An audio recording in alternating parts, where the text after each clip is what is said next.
तो चलिए हम लोग वीडियो को प्रारंभ करते हैं और समझते हैं कि भूत प्रेत ज़्यादातर महिलाओं को ही क्यों पकड़ता है। महिलाएं जो होती हैं वो स्पेशली ज़्यादा पूजा पाठ करती है। आपने देखा होगा कि पुरुष के मुकाबले महिलाओं जो है पूजा पाठ में ज़्यादा विश्वास करते हैं। तो जाहिर सी बात है, जो लोग भगवान को मानेंगे वो भूत को भी जरूर मानेंगे, और जब भूत को मानेंगे तो उनको लगेगा कि हमको भूत ने पकड़ लिया है। सबसे पहले तो आप लोग मोटा मोटी समझ लें कि ये एक बीमारी है, ठीक है, सिजोफ्रेनिया जिसको बीमारी कहा जाता है। और आपको जो है किसी बाबा वगैरह के चक्कर में पड़ के आपको साइकेट्रिस्ट के पास ले जाना चाहिए और उनका मनोवैज्ञानिक रूप से इलाज कराना चाहिए, ठीक है, क्योंकि ये सब मानसिक बीमारी है। क्योंकि कहा जाता है कि मन से ही हमारा शरीर कंट्रोल होता है, मन से ही हमारा शरीर कंट्रोल होगा। अगर जैसा हम लोग सोचेंगे वैसा हमारा शरीर हरकत करने लगेगा, ऐसी एक्टिविटी हमारा शरीर करने लगेगा।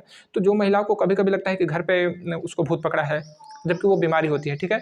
जब आपको मिर्गी वगैरह पकड़ता है तो आप कुछ ऐसी हरकत करने लगते हैं कि लगता है कि कोई इसको भूत पकड़ा है, लोग इसको तुरंत भूत कह देते हैं, जबकि उस बीमारी होता है। और फिर उसको पकड़ के बाबा के पास ले जाते हैं, या फिर जहाँ प्रेत दरबार बहुत बड़े बड़े आज के समय में खूब बाबा लोग जो है ट्रेंडिंग में है, तो उनके पास ले जाते हैं। और जो है उसके सामने वो बैठता है, व्यक्ति लगता है झूमने, औरत लगती है मुंडी अपना घुमाने, ऐसे वैसे पूरा बाल जो है बिखार लेती है। तो देखिए होता क्या है कि वहाँ पर जाते ही ये क्यों एक्टिविटी करने लगते हैं। तो जैसा आपको माहौल बनाया जाएगा उस तरह से आप सोचने लगेंगे और वैसी हरकत करने लगेंगे। हो सकता है कि आपको पता भी ना चले कि आप झूम रहे हैं, लेकिन आप वो हरकत कर रहे हैं और लोगों को लगता है कि इसको भूत पकड़ लिया है। भूत प्रेत कहीं नहीं होता है, ठीक है, भूत प्रेत कहीं नहीं होता है। ये केवल डराने वाली बातें हैं। जो लोग कहते हैं ना भूत प्रेत होता है, तो मैं आपसे कहता हूँ कि आप श्याम मानव एक चैनल है उसको देखिए, ठीक है। श्याम मानव चैनल को देखेंगे तो आपको क्लियरली पता हो जाए कि भूत प्रेत होते क्या है। नेक्स्ट है, पैर के नीचे नींबू आना अशुभ क्यों माना जाता है। नींबू मिर्च अगर आपके पैर में नींबू जो है पैर के नीचे पड़ गया तो ये थोड़े हो कि आप उड़ जाएंगे वहाँ पे। कोई आज तक दुनिया में उड़ा है? कोई नहीं उड़ा है। तो फिर कैसे अशुभ हो जाता है? तो देखिए होता क्या है ना कि नींबू में जो रास्ते में लोग फेंक दिए होते हैं, तो पैर पे अगर नींबू पड़ेगा तो क्या होगा, पैर जो है स्लिप करेगा। किसी भी अगर कोई गोल आकार का जो गोल शेप का अगर कोई चीज़ है वहाँ पे, जैसे गोली वगैरह हो गया, पैर आपका पड़ेगा तो क्या होगा, आप स्लिप करेंगे, गिर जाएंगे, पैर वगैरह टूट जाएगा। तो इसीलिए इसको अशुभ माना जाता है। बाकी ये नहीं कि पैर नींबू पे पड़ गया तो अब तो प्रेत लगेगा ही लगेगा, घर में भूत आएंगे आएंगे, अरे सब ये देखिए अंधविश्वास में मत पड़े, ठीक है। जो रीजन है उस पर आप लोग फोकस कीजिए, जो तार्किक चीज़ें हैं, जो तार्किक नॉलेज है उस पर फोकस कीजिए। नेक्स्ट है, पूजा स्थल को गोबर से क्यों लीपा जाता है। यानी कि पूजा स्थल को देखेंगे कि जो यहाँ पे पूजा होता है उसको गोबर से जो है पोत दिया जाता है, उसका वहाँ के जो जमीन होता है वो पोत दिया जाता है गोबर से। तो मन में एक क्वेश्चन आता है कि गोबर से ही क्यों पोता जाता है और कोई में पेंट वगैरह क्यों नहीं पोता जाता है। तो देखिए होता क्या है कि जो हमारा हिंदू धर्म है ना, हिंदू धर्म में गोबर को काफ़ी पवित्र माना जाता है, क्योंकि जो गोबर है गाय से आता है, ठीक है। कभी ये नहीं देखो कि जहाँ पे पूजा पाठ होता है तो वहाँ पे भैंस का गोबर क्यों नहीं लगाया जाता, वो भी तो गोबर है, लेकिन नहीं लगाया जाता क्योंकि गाय को हमारा पवित्र माना जाता है। गाय में कहा जाता है कि 33 करोड़ देवी देवता रहते हैं, ठीक है। तो बस यही कारण है कि गाय के गोबर से वहाँ पे लिपा जाता है। और गाय को हम पवित्र क्यों मानते हैं, तो देखिए गाय को हम पवित्र मानने के पीछे इसका जानते हैं मकसद क्या है, बिजनेस है, बिजनेस व्यवसाय। क्योंकि देखिए गाय से हमें अनेक तरह के खाद्य पदार्थ मिलते हैं। आपको दूध मिलेगा, दूध से आप दही बनाएंगे, दूध से ही आप मिठाई बना सकते हैं, दूध से ही आपको पनीर बना सकते हैं, दूध से कई तरह के भोज्य सामग्रियाँ बना सकते हैं।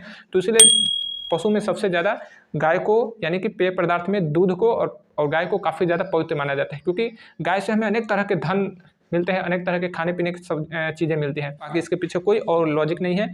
नेक्स्ट है, मृतक के मुख में स्वर्ण क्यों दिया जाता है। एक्चुअली आपने देखा होगा कि जब कोई व्यक्ति मर जाता है, स्वर्गवास हो जाता है, तो उसके मुख में जो है लोग सोने का कोई टुकड़ा डालते हैं, या तो सोने का टुकड़ा हो या फिर सोने का गहना जो हो, छोटा गहना, उसको मुख में डाल देते हैं। तो इसके पीछे लॉजिक क्या है, तो देखिए इसके पीछे कोई लॉजिक नहीं। जीते जी जिसने कभी कोई पुण्य का काम नहीं किया, किसी को दान नहीं किया, उसने कभी किसी पे दया नहीं दिखाई, और मरने पे बस उसको बस एक सोना दे देंगे तो क्या वो उसको मोक्ष की प्राप्ति हो जाएगी? कुछ नहीं। अगर कोई व्यक्ति दिन भर पाप कर रहा है और गंगा नहा लेगा तो क्या वो उसको जो है पुण्य मिल जाएगा? कभी नहीं मिलेगा। तो अपने कर्म पे ध्यान दीजिए, ये सब फालतू की बातों में मत पड़िए कि मृतक के मुख में स्वर्ण रखा ही जाता है, ये सब फालतू की बात है, ठीक है। बिजनेसमैन ने इसको अपने फेवर में कर लिया, इसीलिए इसको स्वर्ण मुख में डाल दिया जाता है। नेक्स्ट है, दीपावली के दिन लक्ष्मी गणेश की पूजा क्यों की जाती है, ठीक है।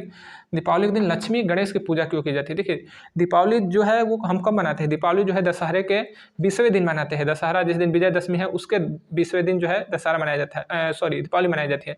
कहा जाता है कि विजयदशमी के दिन श्री रामचंद्र जी ने लंका के जो राजा रावण था उसका वध किया, और वहाँ से वो जो है अयोध्या के लिए प्रस्थान किए, तो उनको 20 दिन का समय लगा था। और जिस दिन वो 20वें दिन जो है लंका जो अयोध्या में गए, तो वहाँ पर उनका खूब जो है अच्छा स्वागत हुआ, लोगों ने पटाखे छोड़े, दीप जलाए, तो इसीलिए हम लोग दिवाली मनाते हैं, ठीक है।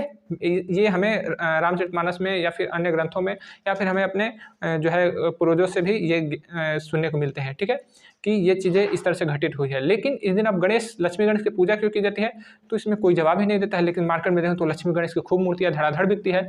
लोग कहते हैं कि लक्ष्मी गणेश की पूजा करने से इस दिन जो है धन की जो है तरक्की होती है, घर में धन्य धान की कमी नहीं होती है, आप जो है घर में लक्ष्मी प्रवेश करते हैं तो आप बहुत तरक्की करेंगे। तो इस तरह से भ्रांतियाँ लोगों के बीच में फैला दी गई है, जबकि इससे होता कुछ नहीं है। अगर इससे होता तो ये समझिए कि 10 रुपये का आपको मूर्ति बेचने वाला व्यक्ति मूर्ति आपको क्यों बेचता? 10 रुपये वाला मूर्ति आपको क्यों देता? वो अपने घर में ही रखता, वहाँ पे पूजा करता और अपने अमीर हो जाता, उसको मूर्ति बेचने की नौबत नहीं आती।